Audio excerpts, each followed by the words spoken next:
바로 시작하겠습니다. 먼저 경남FC와 안산 그리너스의 경기를 분석해 보도록 하겠습니다. 대한민국 2부 5위의 경남입니다. 그동안은 안산을 상대로 상당히 좋은 전적을 보유했습니다. 상대가 내려앉은 상황에서도 실수가 잦은 편이라 이를 이용해서 경남이 몰아쳐서 승점 3점을 따내는 타입이었습니다. 문제는 안산이 이제는 내려앉는 팀이 아니라는 것인데 오히려 매우 극단적으로 공격을 펼치는 팀이고 경남이 9월 이후로는 리그 모든 경기에서 선제골을 허용하는 등 생각보다 실점 억제력이 많이 떨어져 버렸습니다. 결정자는 이광선, 정현욱, 원기종 선수가 결정할 것으로 보입니다. 대한민국 2부 13위의 안산입니다. 김천 이랜드, 전남을 상대로 멀티득점을 기록하는 등 임관식 감독의 공격 축구는 서서히 자리를 잡고 있는 상황입니다. 물론 이런 기조 때문에 원래 약했던 수비는 더 붕괴가 가속화되는 시점인데요. 그런데 라인을 내리고 플레이를 할 때에도 자기 진영 실수로 인해서 실점은 원래 많았으니 닭공이라는 키워드는 오히려 팀 사정에 잘 맞는 플랜일 수도 있습니다. 결장자는 김영남, 김진현 선수가 결정할 것으로 보입니다. 경남이 이길 수 있을 것 같긴 합니다. 하지만 생각보다 안산의 공세가 매서운 상황이라서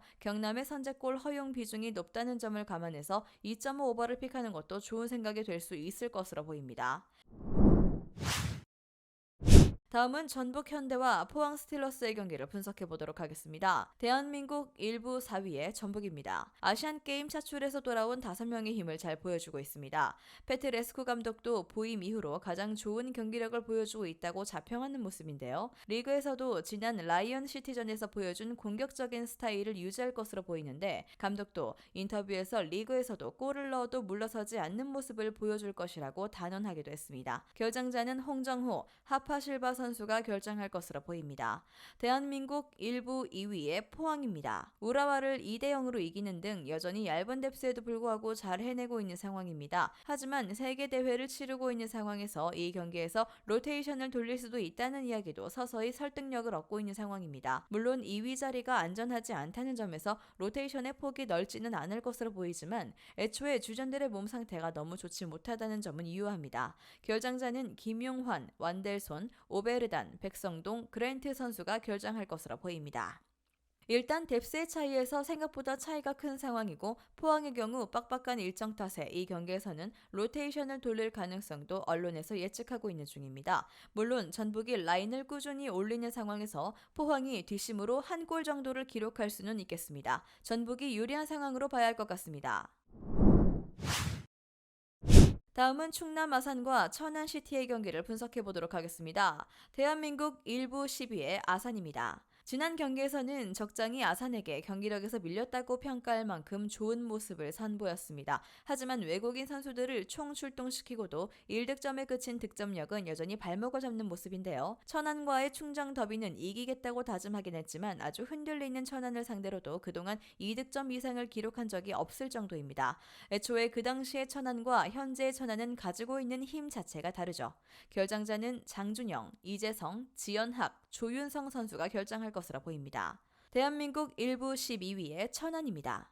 파울리뉴가 2골 1도움을 기록 펄펄 날면서 승리를 챙겼습니다. 물론 팀이 넣은 32골 중 12골에 관여하는 파울리뉴의 컨디션이 늘 100%가 될 것이라는 보장은 없습니다. 아산은 득점력은 몰라도 실점을 억제하는 능력이 상당히 좋은 유형이기도 하는데요. 물론 이제 상대의 공격적인 운영을 역이용할 수 있을 정도로 수비진의 조직력이 살아났다는 점은 확실히 긍정적입니다. 결정자는 차오연, 김민준 선수가 결정할 것으로 보입니다. 아산이 공격적으로 나서면서 더비에서의 승리를 노릴 텐데 천안이 흔들리는 시간에서도 멀티득점을 기록하지 못하는 모습을 보여준 바 있습니다. 천안은 그 당시와 비교하면 수비력 성장이 아주 뚜렷한 편인데요. 그렇다고 해도 천안도 확실하게 아산을 공략할 수 있을 것이란 보장은 없습니다. 2.5 언더 양상을 유력하게 봅니다. 다음은 광주 FC와 인천 유나이티드의 경기를 분석해 보도록 하겠습니다. 대한민국 1부 3위의 광주입니다. 진작에 ACL을 노릴 수 있는 경기력과 순위를 유지하고 있습니다. 일단 홈과 원정에서의 성적에서의 균형이 맞는 편이지만 경기장이 좁은 홈에서 선수들의 체력적인 전술이 잘 통한다고 할 수 있겠습니다. 인천의 경우보다 일정상에서의 여유가 있다는 점도 장점이고요. 상대는 세계 대회를 병행해야 하기 때문에 체력적으로 확실히 부담이 되는 상황입니다. 결장자는 티모, 정후연, 이상기, 이민기, 김경민, 안영규 선수가 결정할 것으로 보입니다. 대한민국 대한민국 일부 6위의 인천입니다. 현재 이명주, 신진호, 델브리지 등 주전 멤버들의 이탈이 너무 많다는 것이 발목을 잡을 수도 있겠습니다. 현재 3개 대회를 병행해야 하는 상태이고 주중 경기로 인해서 체력적인 부분도 부담이 없다고 할 수는 없겠습니다. 조성환 감독도 로테이션 가능성을 배제하지 않으면서 좋은 선수라도 일정이 빡빡하면 100%의 경기력을 보여줄 수 없다고 발언하기도 했습니다. 결장자는요, 신진호, 홍시후, 이명주, 델브리지, 무고사 선수가 결장할 것으로 보입니다. 일단 체력적인 부분에서 광주가 우위인 상태입니다. 홈인 광주의 좁은 사이즈를 이용해서 체력을 바탕으로 하는 전술을 잘 쓰는 편이라 3개 대회를 병행하느라 다소 지친 인천과의 경기에서는 상성상 우위일 가능성이 높습니다. 광주가 유리한 경기가 될 것이라고 봅니다.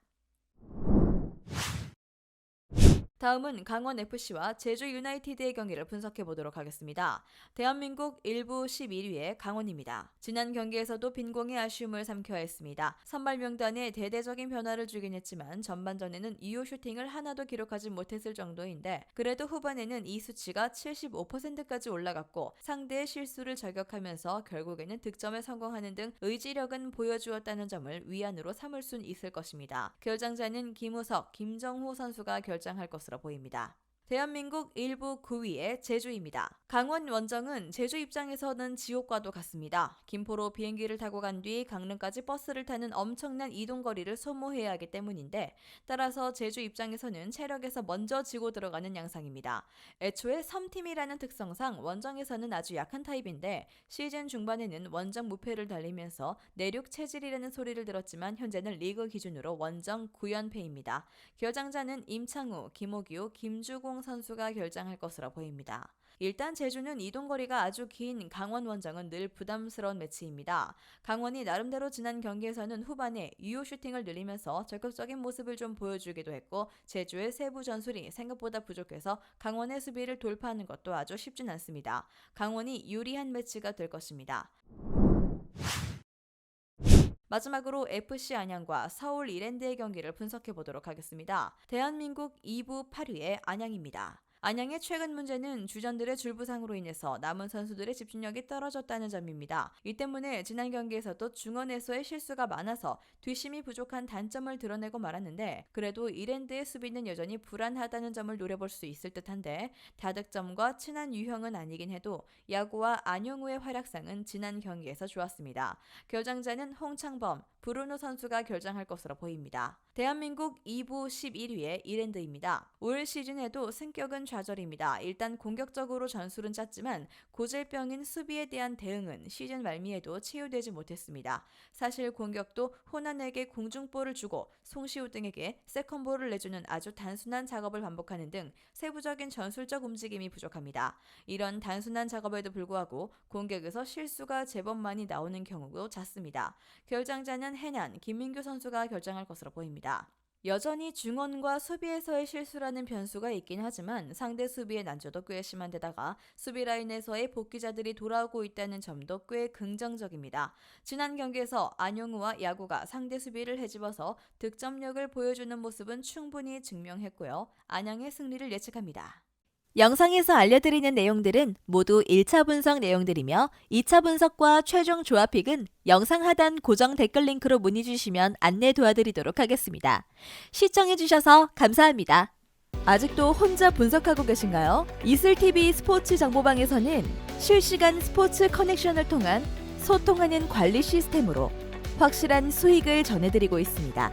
정보방 입장 조건은 없으며 일반인들은 쉽게 접할 수 없는 배당 흐름 분석, 모든 경기 라인업과 결장자, 마지막으로 분석 모델링을 통한 최종 조합픽까지 무료로 제공해드리고 있습니다. 물론 마음에 안 들면 둘러보시고 나가셔도 됩니다. 혼자 하면 단기간으로 수익을 볼 수도 있겠지만 함께하면 장기간으로 꾸준한 수익이 가능합니다. 정보방 무료 참여하시고 꾸준한 수익을 원하시는 분들은 영상 고정 댓글 링크로 문의 주시면 안내 도와드리겠습니다. 늦지 않았습니다. 함께 합시다.